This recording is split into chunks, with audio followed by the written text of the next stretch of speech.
অনেকে আমাকে জিজ্ঞেস করেন যে, আমার ১ম অ্যালবামের সময় আমার স্টুডিও সেটআপ ছিল কিনা? কিংবা আমার কোনো ধরনের রেকর্ডিং স্টুডিও ছিল কিনা? আসলে আমার ১ম অ্যালবামের সময় আমার স্টুডিও সেটআপ ছিল না। আমি খুব নরমাল একটা রুমে কাজ করতাম। একেবারে ন্যাচারাল একটা রুমে আমি বসে কাজ করতাম এবং ওইখানেই আমি আমার ভয়েসগুলো রেকর্ড করতাম। বিশেষ করে 'যারে আমার মন' অ্যালবামটা ২০০৭ এ যখন আমি কমপ্লিট করি, তখন ওই সময় যে এনভায়রনমেন্ট ছিল আমার বাড়ির আশেপাশে, তখন আমার রুমটা ছিল রাস্তার পাশে এবং ওই রাস্তার পাশে প্রতিদিন হচ্ছে বিভিন্ন ধরনের যানবাহন চলাচল করত এবং প্রচুর হর্নের শব্দ ছিল কিংবা সাইকেলের বেল কিংবা রিক্সার বেলের খুব শব্দ ছিল। তো ওই সময়টাতে রেকর্ডিং করতাম আমি রাতে। অর্থাৎ রাত যখন নীরব হয়ে যেত তখন আমি ওই রেকর্ডিংগুলো করতাম। তখন আমার জন্য একটা সুবিধা হতো কি যে রাতের বেলায় কিন্তু আসলে পুরো নীরব থাকে, সবাই ঘুমায়। কিন্তু আমি ঘুমাইতাম না। আমি কি করতাম? আমি গান বানাতাম। গান মানে দিনের বেলা হচ্ছে মিউজিকটা করতাম। আর রাতের বেলা হচ্ছে রেকর্ডিং করতাম। তো দিনের বেলা যখন রেকর্ডিং করতাম তখন তো ডেমো ভয়েস দেওয়ার জন্য তো আর ঐরকম সময়ের দরকার পড়ে না। এটা নয়েজের ভিতরে হলেও কোনো প্রবলেম নাই। তো দিনের বেলা ডেমো ভয়েসটা দিয়ে রাখতাম যে কিভাবে গাবো গানটা। আর রাতের বেলা হচ্ছে ফাইনাল ভয়েসটা দিতাম। তখন আমার ইউপিএস ছিল, আমার মনে আছে। ওই ইউপিএস ব্যাকআপ দিত ১৫ মিনিটের মতো। তো অনেক সময় দেখা যায় কারেন্টও খুব ডিস্টার্ব করত। কারণ এখনকার মতো তখন কারেন্ট এতটা আসলে রেগুলার ছিল না। এখন তো একেবারে কারেন্ট যায় না বললেই চলে। কারণ এখন কারেন্টের প্রবলেমটা আমি ফেস করি না। তো তখন কারেন্ট খুব ডিস্টার্ব করত। তো কারেন্ট যে ডিস্টার্ব করত সেটা আসলে খুবই ভয়াবহ ছিল। দেখা গেল যে একটা গান রেকর্ডিং শুরু করেছি, ওই মুহূর্তে কারেন্ট চলে গেছে। আবার পিসিটা অন করে আবার শুরু করতে গেছি, ঐরকম আবার তখন আ মানে কারেন্ট চলে গেছে। এখন তো ১ মিনিটের জন্য কারেন্ট যায় না। তো আমার যে সেটআপ, আমার টোটাল সেটআপে হচ্ছে আলাদা করে কারেন্টের লাইন টানানো, যেখানে আমি রেগুলারলি ননস্টপ অর্থাৎ কোনো ডিস্টার্বিং ছাড়া কাজ করতে পারি। অর্থাৎ বলা যায় যে আমার কারেন্টের এখন কোনো ডিস্টার্বই হয় না। যদি একসাথে ২ ঘন্টা ৩ ঘন্টা কারেন্টও না থাকে কিংবা ৭ ঘন্টা ৮ ঘন্টা কারেন্টও না থাকে, তারপরও আমি আমার পিসিতে কাজ করতে পারি। ওইভাবে আমি সেটআপ করে নিয়েছি। এখন যেটা হলো যে ওই সময় প্রচুর কাজ করতে পারতাম। এখন এত সুযোগ সুবিধা, এখন এত সেটআপ, এখন ৩ টা ৪ টা সেটআপ আমার। আমি একেকটাতে একেকটা কাজ করি। আমার হচ্ছে একটাতে আমি আলাদা করে হচ্ছে Pro Tools চালাই। আবার আরেকটাতে হচ্ছে Fruity Loops, Reason চালাই। আবার আরেকটাতে হচ্ছে অ্যানিমেশন সফটওয়্যারগুলো চালাই। এখন যেটা হইছে যে এত সেটআপ থাকার পরও কিন্তু আগের মতো যেই মনোযোগ ছিল এই মনোযোগটা কিন্তু এখন পায় না। এখন কেন পায় না আমি জানি না। আগে খুব ডেডিকেশনটা খুব ভালো ছিল। এখন সে ডেডিকেশনটা আসলে দিতে পারে না ঐরকম। এটা আসলে সময় পরিক্রমে এরকম হয়। আর এখন যারা কম্পোজার হচ্ছে, তারা কিন্তু বিভিন্ন ফরমেটে সবকিছু পেয়ে যাচ্ছে। তারা কিন্তু এখন চাইলেই অনলাইন থেকে বিভিন্নভাবে বিভিন্ন কোর্স করে মিউজিক কিন্তু শিখতে পারছে। কিন্তু আমাদের সময় মিউজিক কম্পোজিশন করাটা আসলে খুবই কঠিন ছিল। ১ম যখন Fruity Loops আমি শিখি, এটা ২০০৫ সালের ঘটনা হবে। যখন Fruity Loops টা আমি চেনা শুরু করি যে এটা Fruity Loops, এটা দিয়ে মিউজিক করা যায়। কারণ ২০০৫ এ হচ্ছে আমি ক্লোজ আপ ওয়ান এ গিয়েছিলাম। তো ওখান থেকে আমি ১ম রাউন্ডেই বাদ পড়ে যাই। ময়মনসিংহে হচ্ছে আমার অডিশন ছিল।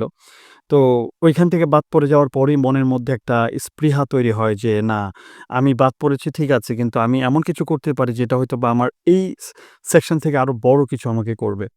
তো একটা সময় দেখা গেল এখন কিন্তু আমি অনেক ক্লোজ আপ ওয়ান এর আর্টিস্টের সাথে কাজ করেছি, সেরা কণ্ঠের আর্টিস্টের সাথে কাজ করেছি। ইভেন ক্লোজ আপ ওয়ান এর যিনি জনক ছিলেন, যে আইডিয়াটা যার মাথা থেকে এসেছিল এবং ক্লোজ আপ ওয়ান এর যে থিম সং লিখেছিলেন আসিফ ইকবাল ভাই। তো উনার পুরো লিরিকে অর্থাৎ উনার ১০ টা লিরিকে কিন্তু আমি একটা অ্যালবাম করেছি। যে অ্যালবামটার নাম হচ্ছে 'অভিমানী আকাশ'। ওই অ্যালবামের 'জীবনের আয়না' গানটা খুবই শ্রোতাপ্রিয় হয়েছিল একটা সময়। তো দেখা গেল যে মানুষ চেষ্টা করলে আসলে অনেক কিছুই করতে পারে। তো আমার ওই সময় স্টুডিও ছিল না, কিছুই ছিল না। এখন আমার একাধিক কাজের জায়গা হয়েছে। একাধিক জায়গায় বসে আমি মিউজিকের কাজ করি। আমার অফিসে বসে আমি মিউজিকের কাজ করতে পারি। আমার বাসায় বসে আমি আমার মিউজিকের কাজ করতে পারি। ইভেন আমার অনেক পরিচিত বন্ধু-বান্ধবদের স্টুডিও আছে ঢাকায়। ওদের ওখানেও কিন্তু আমি কাজ করতে পারি। তো একটা সময় দেখা গেল যে স্টুডিওতে রেকর্ড করব এটাই চিন্তা করতে পারতাম না। তো ওই জায়গাটা আমার কাছে খুব অবাক লাগে যে আসলে মানুষ চেষ্টা করলে এমন কোনো কিছু নাই যে পারে না। তো আমার ২০০৫ থেকে ৭ সাল পর্যন্ত আমার কোনো স্টুডিও ছিল না। আমি একটা নরমাল রুমে বসে কাজ করতাম এবং ধীরে ধীরে যখন কাজ করা শুরু করি তখন গিয়ে আমার মনে হইছে যে একটা সেটআপ নেওয়া উচিত এবং আমি কমার্শিয়ালি কিংবা প্রফেশনালি স্টুডিও করি বলা যায় ২০১০ এর পরে বেসিক্যালি। ২০১০ পর্যন্ত আমার কোনো স্টুডিও ছিল না। ২০১০ এর পরে যেয়ে যখন দেখলাম যে না, আমার মিউজিকটা খুব সবাই গ্রহণ করছে। তো তখন আমি চিন্তা করলাম যে না আমার একটা স্টুডিও করা উচিত। তখন আমার আ রুমের পাশে একটা ছোট করে স্টুডিও করেছিলাম। ওই স্টুডিওটার সাইজ ছিল সম্ভবত ৬ ফিট বাই ৭ ফিট অথবা আরো কম হবে। ৬ ফিট বাই আ সম্ভবত ৬ ফিট এরকম একটা স্টুডিও ছিল আমার। ৬ ফিট বাই ৬ ফিট স্টুডিওটা ছিল আমার। খুব ছোট্ট একটা স্টুডিও। এটাতে বসে ওই স্টুডিওতে যতগুলো গান করেছি, সবগুলো গান হিট। ওই স্টুডিওতে বসে গান করেছি 'সাত ফাগের জীবন', ওই স্টুডিওতে বসে গান করেছি 'মন পাজরে', ওই স্টুডিওতে বসে অনেক গান করেছি যেগুলো আপনারা শুনেছেন। ওই স্টুডিওতে বসে কাজ করেছি 'জ্বালা', 'মনটা কারিয়া' এসব গান সব ওইসব স্টুডিওতে বসে হয়েছে। তো ওই স্টুডিওটা আমার জন্য খুব লাকি ছিল। ওই স্টুডিওটা আমি ছেড়ে দিয়েছি। ভৈরবে আমার হচ্ছে ২ টা স্টুডিও। একটা হচ্ছে আমার অফিসে, আমি বসে কাজ করি। আর একটা হচ্ছে আমার বাড়িতে, অর্থাৎ বাড়িতেও স্টুডিওর মতো একটা সেটআপ করা আছে। আর এখন আমি বেসিক্যালি ট্রাভেল স্টুডিও করার চিন্তা করছি। কারণ ট্রাভেল স্টুডিও করার চিন্তা এইজন্য করছি, যেখানেই আমি যাব সেখানেই যেন আমি মিউজিকটা করতে পারি। কারণ এখন এমন হয়েছে যে এত আধুনিক টেকনোলজি এসেছে যে আপনি চাইলেই হচ্ছে একটা ট্রাভেল স্টুডিও করতে পারবেন। অর্থাৎ আপনি পৃথিবীর যেই জায়গায় যান না কেন, সেই জায়গায় আপনি ওই স্টুডিওর মাধ্যমে কাজ করতে পারবেন। মানে স্টুডিও বলতে যে শুধু সাউন্ড প্রুফ রুমকে বোঝায় তা না। এটা স্টুডিওর একটা পার্ট। অর্থাৎ স্টুডিওর একটা পার্ট হচ্ছে সাউন্ড প্রুফ করা। কিন্তু সাউন্ড প্রুফ ছাড়াও কিন্তু আপনি স্টুডিও করতে পারবেন। এবং সেটার জন্য আপনাকে অবশ্যই খুব দামি ডিভাইস কিনতে হবে এবং যেই ডিভাইসগুলো নয়েজ রিডাকশন করে ওই ধরনের মাইক্রোফোন আপনার কিনতে হবে। আর ভালো একটা ল্যাপটপ, সেটা ম্যাকের হতে পারে, সেটা উইন্ডোজের হতে পারে। আমি মনে করি এখনকার যে যুগ আসছে সেই যুগে আসলে একটা পোর্টেবল একটা স্টুডিও করা দরকার। কারণ আমি মাঝেমধ্যে চিন্তা করি যে আমি কক্সবাজারের সাগর পাড়ে বসে মিউজিক করব। কানে হেডফোন লাগিয়ে কাজ করব। ভয়েসটা হয়তোবা পরবর্তীতে নেওয়া যাবে। কারণ ডেমো ভয়েসের জন্য তো আর আপনার ঐরকম স্টুডিও লাগে না। এটা আপনি খোলা আকাশের নিচেও দিতে পারবেন। তো এখন মনে পড়ে যে অনেক বছর আগের কথা, ২০০৫ যদি হয়, আজকে ২০২৫ সাল। এই ভিডিওটা বানাচ্ছি এখন। তখন ২০০৭ সালের কথা মনে পড়ে যাচ্ছে, ২০০৫ সালের কথা মনে পড়ে যাচ্ছে, যখন একটা নরমাল একটা রুমে বসে মিউজিক করতাম। এখন হয়তোবা ওই রুমে কোনো এসি ছিল না, ওই রুমে কোনো ঐরকমভাবে গোছানো কিছুই ছিল না। একটা নরমাল সিআরটি মনিটরের মধ্যে বসে কাজ করতেছি। একটা ছোট্ট একটা কিবোর্ড নিয়ে কাজ করতেছি বসে। কত ধরনের মানে প্রতিবন্ধকতার মধ্যে ওই গানগুলো করেছি। এখন দেখা যায় ওই গানগুলোই প্রচণ্ড রকমের হিট এবং মানুষ শোনে। আসলে একটা গানে যত বেশি পরিশ্রম থাকে মানুষ মানে ওই গানটা মানুষ তত বেশি শোনে। এটা আসলে খুবই গুরুত্বপূর্ণ। তো যারা আমাকে জিজ্ঞেস করেন যে ২০০৫, ৭ কিংবা ২০১০ সালের দিকে আমার স্টুডিও ছিল কিনা?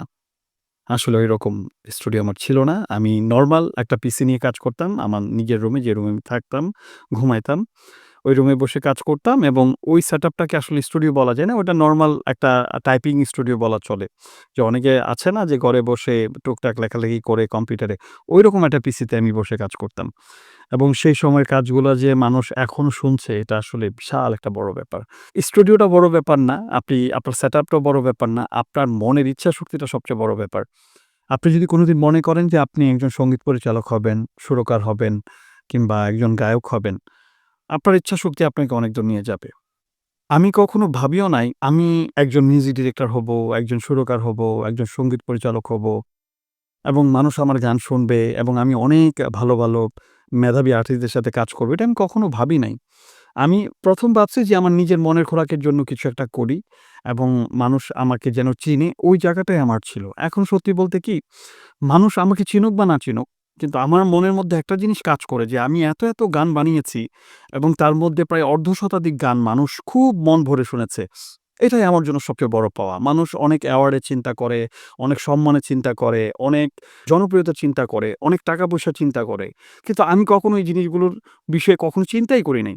আমার কি জনপ্রিয়তা হইল কি না হইল এটা আমি চিন্তা করিনি। আমার টাকা-পয়সা হইল কি না হইল এগুলো নিয়ে আমি কখনো চিন্তা করি নাই। আমাকে কে সম্মান করলো বা না করলো এগুলো আমি কখনোই চিন্তা করি নাই। আমি একটা জিনিসই সবসময় চিন্তা করতাম যে আমি যে এত কষ্ট করে সৃষ্টি করছি কিছু সুর, কিছু গান, এই গানগুলো যেন মানুষ শুনে যেন মনের মধ্যে যেন শান্তি পায়। তো এটা আমি পেয়েছিও। এই যে আপনারা আমার এই গানগুলো শুনেছেন এবং এই গানগুলো আপনাদের কাছে ভালো লেগেছে, এর চেয়ে বড় পাওয়া তো আর কিছুই হইতে পারে না। তো এই কারণে আমি বলি যে আসলে স্টুডিওটা বড় ব্যাপার না।